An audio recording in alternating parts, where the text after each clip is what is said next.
तो चलिए आज सुनते हैं एक कहानी, एक संत की, एक डाकू की और एक घोड़े की। ये एक ऐसी कहानी है जो हमें शायद ये याद दिला दे कि इंसानियत आखिर होती क्या है। इस कहानी के केंद्र में एक बड़ा सवाल है, क्या सच में निस्वार्थता का मतलब सेल्फलेसनेस का सिर्फ एक काम किसी पत्थर दिल इंसान को भी पिघला सकता है, उसकी रूह को बदल सकता है? चलिए देखते हैं। तो कहानी की शुरुआत होती है बाबा भारती से और उनके घोड़े सुल्तान से, जो उनके लिए सिर्फ एक घोड़ा नहीं था बल्कि उनकी पूरी दुनिया था। बाबा भारती को अपने घोड़े को देखकर पता है वैसी ही खुशी मिलती थी जैसे एक माँ को अपने बेटे को देखकर मिलती है। उनका रिश्ता वो मालिक और जानवर वाला नहीं था, नहीं, उससे कहीं ज्यादा गहरा, कहीं ज्यादा पवित्र था। तो बाबा भारती वो गांव के बाहर एक छोटे से मंदिर में रहते थे। दिन भर भगवान के भजन करते और उसके बाद जो भी समय बचता वो सुल्तान के साथ गुजरता था। मतलब उन्हें ऐसा लगता था कि वो सुल्तान के बिना जी ही नहीं पाएंगे। और उसकी चाल पे तो ऐसे फिदा थे जैसे जैसे कोई कवि किसी कविता पर हो। वो खुद कहते थे कि सुल्तान तो ऐसे चलता है जैसे घटा को देखकर मोर नाच रहा हो। लेकिन सुल्तान की ये शोहरत, उसकी ये फेम जल्द ही एक ऐसे शख्स के कानों तक पहुंची जिसके इरादे बिल्कुल भी नेक नहीं थे। नाम था उसका खड़ग सिंह, उस इलाके का सबसे खूंखार डाकू। एक ऐसा नाम जिसे सुनते ही लोगों के दिल दहल जाते थे। और जब सुल्तान की ये कीर्ति खड़ग सिंह तक पहुंची तो बस उसके मन में एक बेचैनी सी छा गई, एक ऐसी इच्छा कि बस किसी तरह इस घोड़े को देखना है। तो वो सीधा पहुंचा बाबा भारती के पास और जाते ही बोला, सुल्तान की चाह खींच लाई है। उसकी आंखों में लालच और उसका इरादा साफ साफ दिख रहा था। अस्तबल में जब उसने सुल्तान को देखा तो खड़ग सिंह की आंखें तो बस चौंधिया गईं। वो सोचने लगा, ऐसा नायाब घोड़ा एक साधु के पास क्या कर रहा है? ये मुझ जैसे योद्धा के पास होना चाहिए। और फिर जाते जाते उसने अपनी नीयत बिल्कुल साफ कर दी। बोला, बाबा जी, मैं ये घोड़ा आपके पास नहीं रहने दूंगा।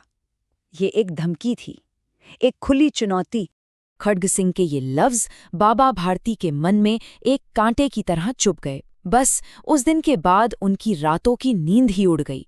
हर रात वो बेचैनी में अस्तबल की रखवाली करते हुए गुजारने लगे। ऐसे ही कई महीने बीत गए और बाबा का डर भी धीरे धीरे कम होने लगा था। लेकिन उन्हें क्या पता था कि खड़ग सिंह बस इंतजार कर रहा था सही मौके का। एक शाम की बात है, सूरज ढल रहा था। बाबा भारती अपने सुल्तान पर सवार होकर थोड़ी हवाखोरी के लिए निकले थे। अचानक पेड़ों के झुरमुट से एक बड़ी दर्द भरी आवाज आई, ओ बाबा, इस कंगले की सुनते जाना।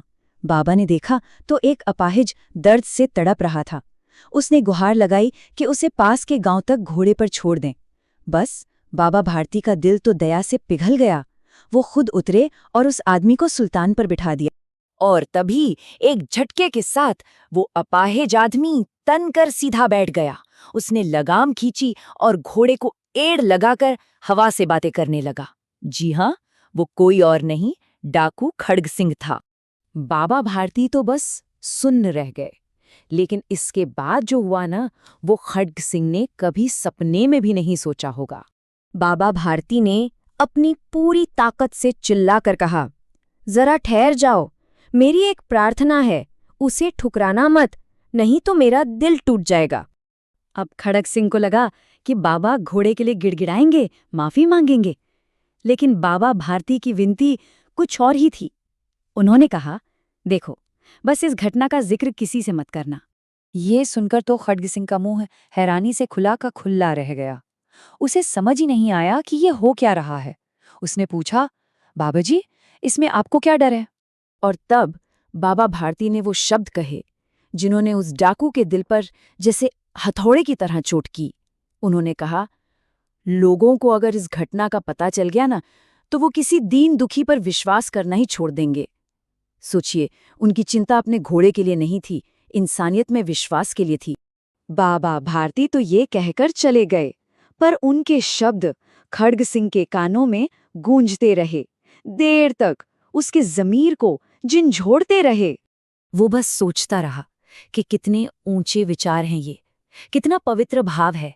ये कैसा इंसान है जिसने अपने सबसे बड़े नुकसान से भी ज्यादा लोगों के विश्वास को बचाने की परवाह की।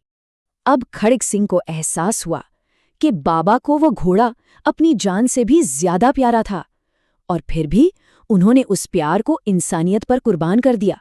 बस उस पल खड़ग सिंह की नजरों में बाबा भारती अब सिर्फ एक इंसान नहीं रहे, वो साक्षात देवता बन गए थे। उस रात अंधेरे ने सिर्फ दुनिया को नहीं ढका था, उस अंधेरे ने एक डाकू के दिल को भी ढक लिया था, ताकि एक नया सवेरा हो सके।